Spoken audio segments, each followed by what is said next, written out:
Hi, Pedro. Hello, good afternoon. How are you doing? We're doing great, and we hope that you are doing great as well. It's good to have you online. This is the life of the online events that sometimes we have to test our connection and to make sure, double check that we can go live with the next speaker. But I think it's a small thing in terms of that we can have the speakers from all around the globe like you. So the stage is now yours to give us those key predictions. What is going to happen in online events in 2021? Nice. Thank you very much for the introduction. I think that was a very nice way to get the event started. My name is Pedro. I'm part of InEvent. We are a virtual event platform that has been working with organizers all over the globe for the last 7 years.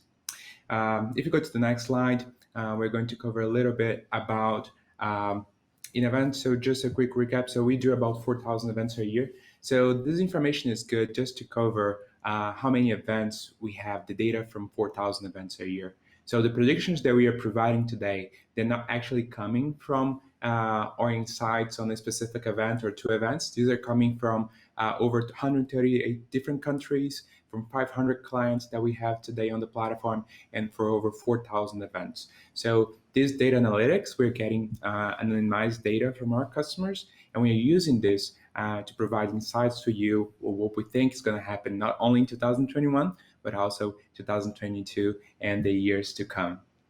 So if you go to the next slide, we're going to start with one of our key insights for 2021, which we believe the organizer was working on about the hand component. So the event industry is calling this hybrid. That's the name that we are using those days, hybrid events. And what we see our vision and what our customers are doing is that most of them, they didn't have a choice when they got started in 2020 on the line events. So we were, kind of surprised when COVID hit, like all of us. If when you predicted that they were leaving the future probably, because no one expected COVID to hit in March 2020. But since that arrived, what we saw is that customers in the beginning, first 2 3 months, didn't uh, do much. So they were more like trying to understand what COVID was and what the restrictions and the lockdowns that were happening. And then around the third quarter of 2020, customers started to say like, now we need to go a step further. We need to see, we need to do something. We need to make a difference. We need to work on the platforms that we're going to deliver our events. Our meetings are really important. They still need to connect the worldwide community. So they started working on virtual events only. And a lot of new platforms become aware at that time. A lot of new companies joined the event space. And in event also provided one of the key turnkeys in the market today. And then a lot of customers, they migrated to virtual. So that was the option that they had at the time, migrating to virtual. But then we realized that after 6 months during the pandemic, working from home and only having virtual events was kind of a challenge. A lot of people started to say like, "Oh, it's nice to work from home." Like, it was like something that a lot of people wanted to do, but it was not what they wanted to do. It's working from home all the time. So something that they wanted to do was really migrate to have the opportunity to work from home, but not all the time. So these customers then started to say, we want to have the option, as just as we are working from home, to stay maybe days working from home and 2 days in the office. We want to be able to balance those things. We want to be able to say, we want to make a choice to be the ones that we're going to decide when we're going to be working from home and when we're going to go to the office.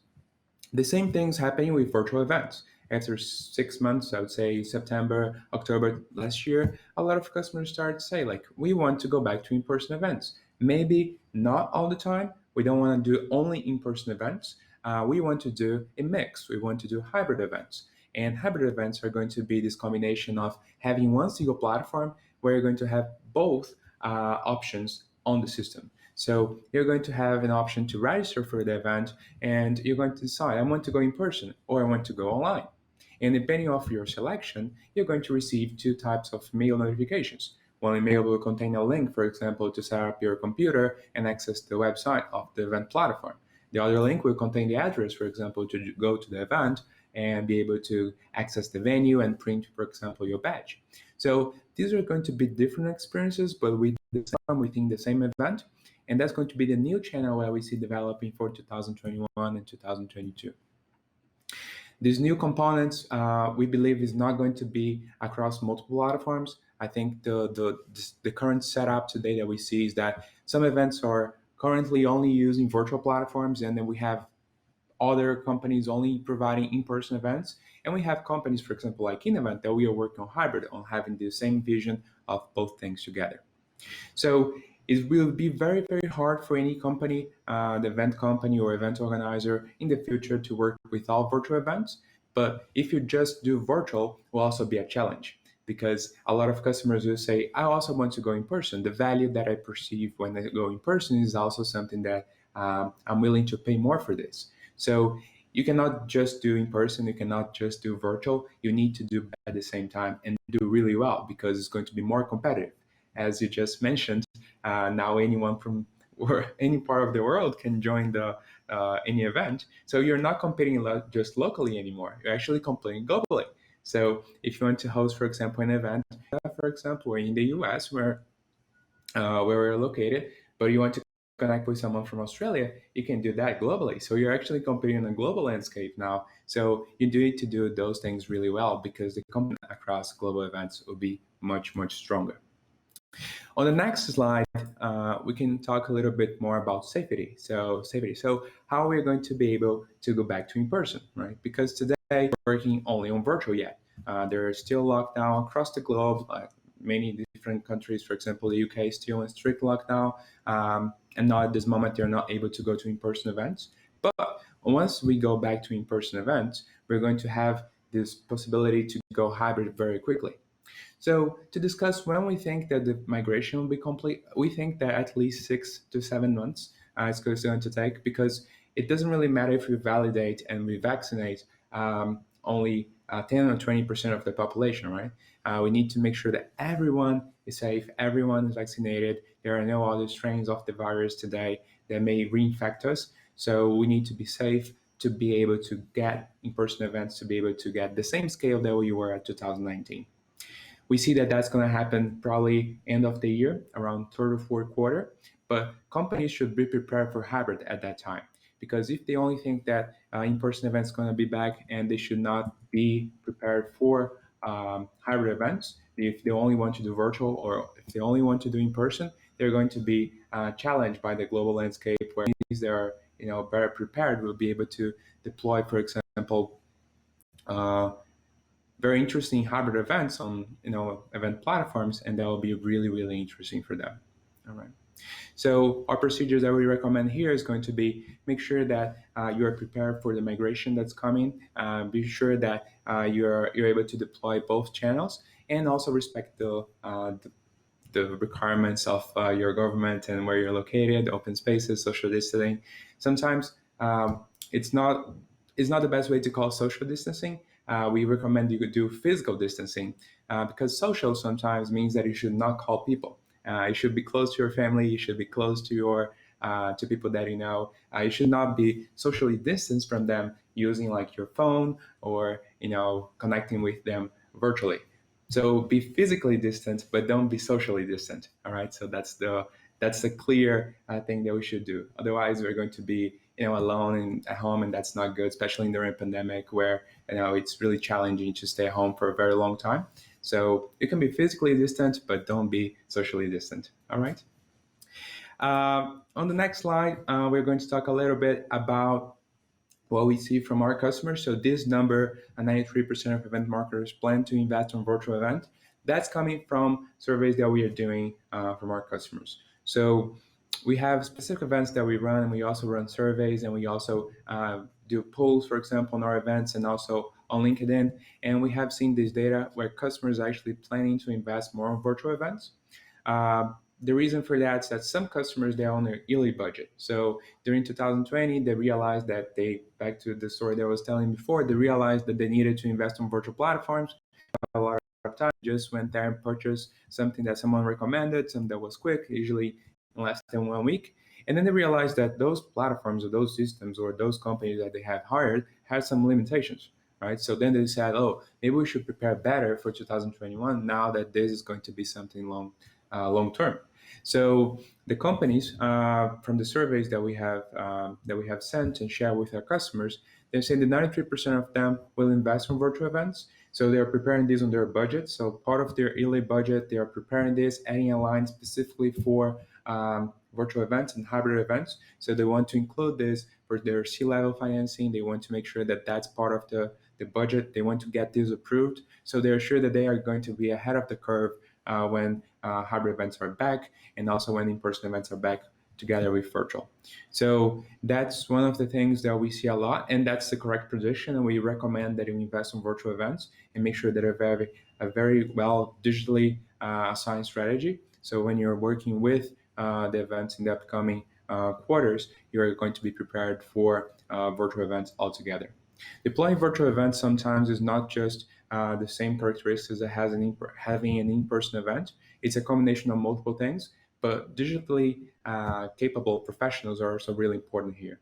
People that have knowledge on acquisition channels, how to deploy events, the attendee journey, that's also really important to understand that actually the very same steps that the attendee will go through when going through an event. The same process that we usually do when preparing an event, that you have someone that's going to go in person and you know exactly where they're going through and everything. That's also really important in virtual events. So thinking about the attendee journey, the experience they're going to have, exactly step-by-step processes on where they're going to see, how they're going to see it, what's going to be the environment, what are going to be their feelings at that time. That's really, really important. Also, having experienced producers or companies is also really important. Sometimes you can partner with a virtual company and also a virtual producer. You don't need to have, for example, on the same company this all the capabilities. You can merge this with different team members, so you can have the best of both when working at scale. So we recommend, for example, that you get a very good producer also with when working with the virtual platforms. And finally, we can apply additional capabilities like 360 live video if you have a studio, if you have the budget to improve and work on a studio. That's also really, really interesting. Analytics and also networking opportunities. So create moments where people can talk one-on-one on the events, even though it's virtual and you're usually virtual, we're talking about having the sessions and watching them. Make sure that you have interactivity throughout the event. You have polling, you have questions, you have Q&A, you have one-on-one meetings, you have group meetings. So these are features that are really important that you have on your virtual platform so that the whole experience for the attendee, again, rethinking about their attendee journey, that's something that they think about and they're seeing the next steps. All right. On the next slide, we're going to talk a little bit about strategies to monetize events. So we see that the global market is going to increase a lot. So we're going to close to be $184 billion by 2027.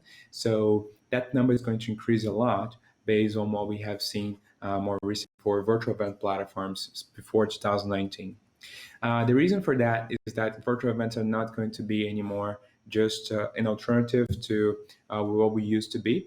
We're going to think of them more as a way to deploy a strategy around being able to connect with everyone one-on-one on the platform. So again, the multi-channel strategy that we had deployed before, again, with having hybrid and being able to connect both at the same time, that's really important. And thinking about having this part of virtual events as part of your inbound strategy, as part of your marketing strategy. Think of virtual events as not only a thing that that's just an internal summit for the only purpose, but think that as an acquisition channel. So we see our customers that they are actually starting to create paid products on their virtual events. Some of them they're charging tickets, that's one thing. Some of them they're that on the subscription. So for example, if you're part of the subscription platform and you have, for example, some services and you want to get another step further, you offer this part of the subscription. So for example, you're a paid subscriber, you get access to the virtual events on the platform. So you get access, for example, to one-on-one networking on the platform. So these are features that you can actually tie together with today's strategy, so you can benefit from those. When we only had streaming on the platform, so when we had only the webinar world a couple of years ago, that used to be that the only option that you could have with virtual events was you join the session, you're going to be there watching the session for 1 hour, and that's it. And a lot of people started to just pre-record those things and then watch later. So with the virtual world, virtual events specifically, we see that people are going to value more the relationship they're going to develop because interactions are going to be live. So that's not only the live content, the live video, but we're also going to have the option to integrate that with live meetings. So when you're talking one-on-one, you're doing work together, you're having work groups on the platform, and that's going to be really, really important because you cannot do this later. You need to be there live on the session. So that increases the value of the product that you are delivering as part of your strategy. We also have seen some customers that they started to work on delivering an acquisition channel with the virtual event platforms. So what we mean by that is that some customers started to say, hey, we want to use our event. So instead of downloading our report or downloading our ebook or downloading this blog post, we want you to access our event first. So the first point of acquisition, what they're going to put on their landing page, what they're going to use to convert the platform is actually going to be the events. So the events start to be this first point of conversion on the pipeline of many companies that we are seeing. So especially if you are working with SaaS products, digital products, that's a really good strategy because you're not providing more a static conversion file, for example, just a report that's a PDF. You're actually providing a live interactive product that you need to be live to interact. So a lot of people started to postpone this and not postpone anymore so they can interact live on the platform and get the value right away for those relationships, for those meetings, for those products that those companies are using to convert. And finally, if it's working well with you, you can also invest on ads and paid media strategies. So that includes not only running, for example, your own community, but also investing on Google Ads and other ads from other platforms. So that's also going to be really good because if your cost of acquisition is really low and you're able to grow this, that's going to be really, really important for having a very good year on 2021. All right. So using events as your acquisition strategies to increase the pipeline, increase the sales on this world where we cannot visit people more in person, that's going to be really, really important as an acquisition strategy where many companies are actually trying to develop their business model and grow during the pandemic. All right. On the next slide, I want to talk a little bit about accessibility. So one thing that we have seen more recently is that companies are also start to work, especially now that we are working from home. A lot of companies are able to recruit from all different locations. So inclusion is really, really important as part of this world. On this next slide, I don't think the slide going, but on slide number 5, we have so there we go. So we have the possibility to see that some of those events, they're actually starting to provide access to different countries. And we are seeing inclusion to start to be really, really important. Companies are actually working really, really hard on this. So this is the area that we're talking about, Black Lives Matter, all of those movements, they're really, really important. For example, in event, as a company, we have, for example, people employed from 13 different countries. So that's really, really important for us.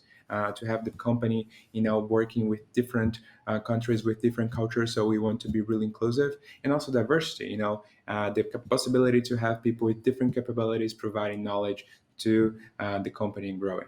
So that's something that they used to be something that companies wanted to do, but now with virtual event platforms, we realize that companies can actually do this at scale because the remote work and the possibility that the pandemic started to provide, which is more easily working from home and more easily working from their computers, that removes some of the strains that we had on physical limitation locations. So where you're physically located, that's more and more a limitation anymore. And then that's something that we saw a lot of companies to increase the number. So increase about 25% since we last spoke to our customers. So that's really good number. And I think digital products are helping to improve that. Nice. And on the next slide, we're going to see a little bit more about event proofs. So how they're going to use sustainability to be integrated with sector recovery. So that's one thing that we have been seeing a lot also is that in-person events, they usually get the opportunity to work on a lot of paper and a lot of things that require you to produce an event. And in the end, those events they're going to also be a challenge to our environmental sustainability. But we see that virtual events are easier to deploy on that scale, so there's less amount of actually it's more sustainable overall. And then we have seen that those events, we also work with multiple companies to start initiatives that are going to be together tied with people more contributing towards sustainability goals. One of those things more recently that we have seen is a lot of companies, they are migrating their events to not only providing something that's going to be not including this, but creating sustainability goals that the attendees can enjoy, the attendees can participate, the attendees can work on to be part of the next step of their journey. All right. And then finally, but not least, I want to talk a little bit about growth. I think that overall, the number of events that we are seeing is going to increase a lot. And the reason for that is that the average cost of running an event is now much lower. And much lower doesn't actually mean that the event will be, for example, easier to run sometimes, or that's going to be you don't need to plan for it, or that you don't need, for example, to have a budget for it. But what it means is that you're able to scale this on a more flexible rate. So, for example, an event provides templates that you can recreate those events. An event provides some, and other software platforms also provide some alternatives that can be used to create the next step on those goals.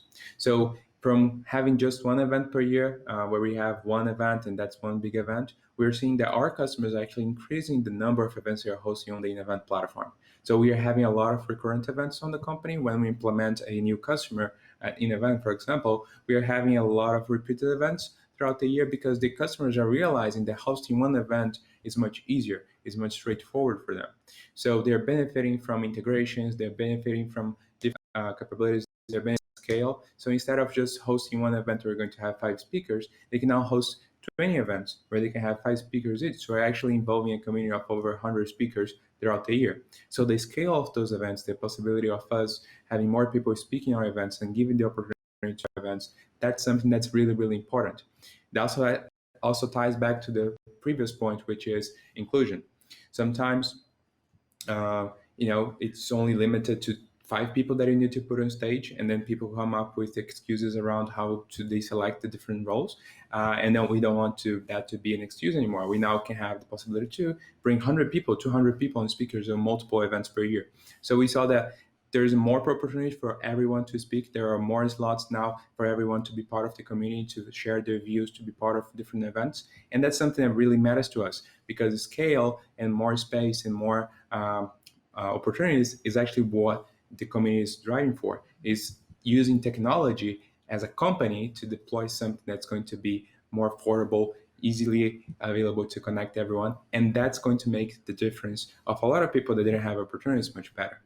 So we are not only benefiting the small companies that never host an event because they have in the budget, and now they can host events because the budget to host one event is lower, but we're also benefiting different communities, different roles. They can now have the opportunity to speak on larger events because of the amount of events that we're going to be hosted in 2021 and on is going to be much, much higher. So these are some of the benefits that we see in virtual events. This strategy should be tied again with the hybrid events. Companies should be preparing for hybrid events, not only in-person events or not only virtual events. Think about a strategy where you're having different channels. Think about how you want to work from home, but you also want to go to the office. That should be the right combination. Not only working from home, not only working from the office is the right mix between selecting those two options. And that's going to be a very successful strategy, not only for small companies, but also for larger companies that want to be successful with events in 2021 and beyond. All right. So these are some of the insights that I had for today. On my last slide, you're going to have some information. So I'm putting here our website, inevent.com/trial. If you want to access our product, it's free to use for up to 30 days. And if you want to contact me, there's going to be my LinkedIn info. Feel free to connect on LinkedIn, and you can also get my email and we can connect. I'm available anytime if you want to get more info, or even if you get one of our blog post reports and help with one of those things that I mentioned, and I'll be really pleased to answer any questions that you have. Thank you very much. And yes, we do have some questions. So I'll be happy to pass them to you and get your answers to them. Do you have clients in the educational sector using your platform? What type of formats or use cases can you share? Nice. That's a really good question. Thanks for asking. The person, but thank you for the question. We have seen the education customers that are actually getting very good traction. So we have different use cases. So there is one where there are students and they want to get they're going to go to college. So companies actually counselors from those universities they are working on setting up booths on our event platform so companies can come, they can interact, have meetings, ask questions about the university, about the courses, tuition, all those things, and then they can make a selection. We have seen companies actually hosting those events with up to 800 booths on a single day, so that was really interesting. So we have seen events like that. Also, use case that's really interesting is exchange programs. Sometimes you want to travel and understand more about the company. For example, you're located outside of the US and you learn more about the US colleges, so that's a possibility. We also have seen a lot of trade shows where companies, people are actually now graduating and they want to be connected with, job employment opportunities. So they create also the same trade shows. People can go there and connect one-on-one. They set up meetings and they also do interviews on the actual trade show and some people are doing the trade show. So we have also seen events like that recently. Also, the mod list, we have a recent use case on our website. So if you want to learn more about our case study, you can go to the website, and on the case study on the website, you'll learn more about this platform that we have. Thank you for this answer. And our audience is also keen to know what is your main tip for professionals looking to host their first virtual or hybrid event in 2021? Nice. So I think if you have already been working with in-person events, you are in good hands. You're going to use the same knowledge that you've had for all your in-person events. Planning is really important, making sure that you have great people on your team, and making sure that you do dry runs before the presentation starts. All those things are really important. And then select a platform that allows you to have live support. So live support through the chat is really, really important. Someone that can work directly with you in real time, that can send you emails and everything, because getting those support throughout the event is something that works really well. And we have seen this. In-event offers 24-hour support, and customers love this feature. Yeah. And I think one thing we cannot forget that the hybrid or the virtual event is the new normal. So we must get to used to the thought that this is something that we're gonna organize for some time, or maybe it will stay with us forever, as some of the predictions say. And we have the third question in that pile from our viewers. Could you tell us what new features will be on lookout in 2021 when it comes to virtual platforms? What will be sought after when it comes to picking the right platform for your event?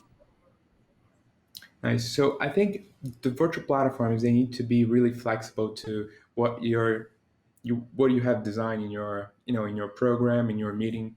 That should be one of the goals. In event we have been working a lot of video innovation, so that's something that's really important to us. Lower thirds, animations, emojis. We had very recently releases on our software platforms that are used to self-book meetings.